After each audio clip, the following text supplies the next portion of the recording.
अशी खिचडी खूप टेस्टी लागते। याच्यामध्ये तुपाची धार असेल तर बघायचं काम नाही, इतकी छान झाली होती खिचडी ही। त्याच्यामध्ये मी तूप टाकते,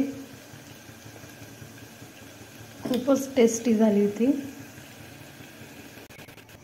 9-10 लसणाच्या पाकळ्या, 2 मिरच्या, अद्रक,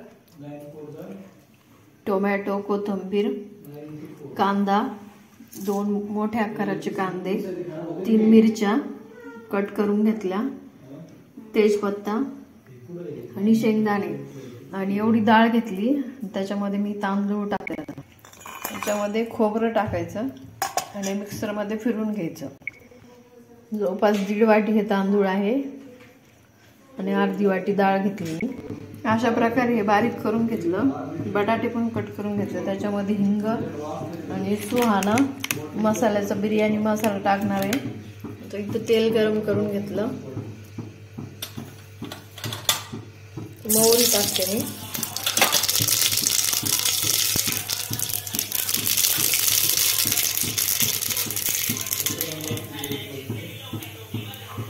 मोहरी चांगली तडतडली की त्याच्यामध्ये मिरच्या टाकायच्या,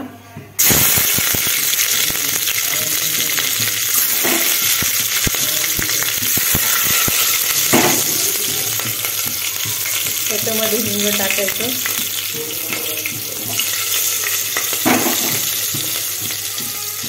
तेजपत्ता टाकायचा, अद्रक, लसूण, मिरची आणि खोबऱ्याची पेस्ट टाकायची, शेंगदाणे टाकायचे, खोबरं टाकून द्यायचं,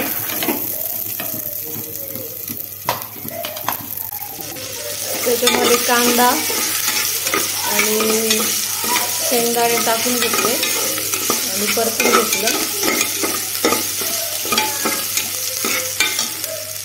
त्याच्यामध्ये बटाटे टाकून घ्यायचे,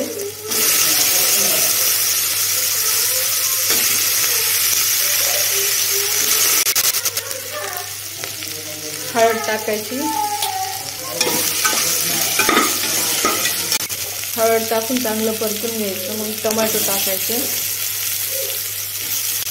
टोमॅटो परतले की त्याच्यामध्ये बिर्याणी मसाला टाकायचा, सुहानाचा, त्याला चांगलं परतून घ्यायचं।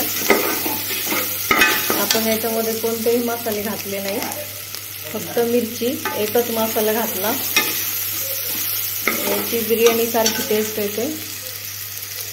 आता मी याच्यामध्ये सगळे तांदूळ टाकून घेतले, आता याला परतून घ्यायचं, त्यामध्ये मीठ टाकायचं चवीनुसार, आता पाणी टाकून घेते मी याच्यामध्ये,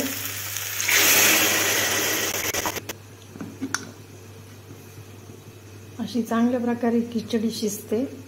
3 शिट्ट्या होऊन दिल्या मी याच्या।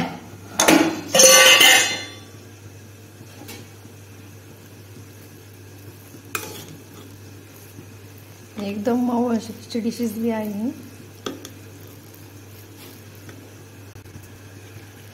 नमस्कार मैत्रिणींनो, सर्वांना श्री स्वामी समर्थ। तर आज खिचडी बनवली आहे, खूपच भारी खिचडी झाली होती, त्याच्यामुळे हा व्हिडिओ मी तुम्हाला टाकत आहे। तर सर्वांनी नक्की बघा, लाईक करा, शेअर करा, सबस्क्राईब करा।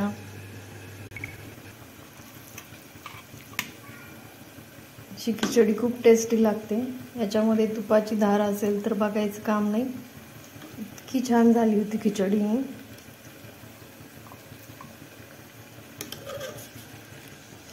त्याच्यामध्ये मी तूप टाकते, खूपच टेस्टी झाली होती।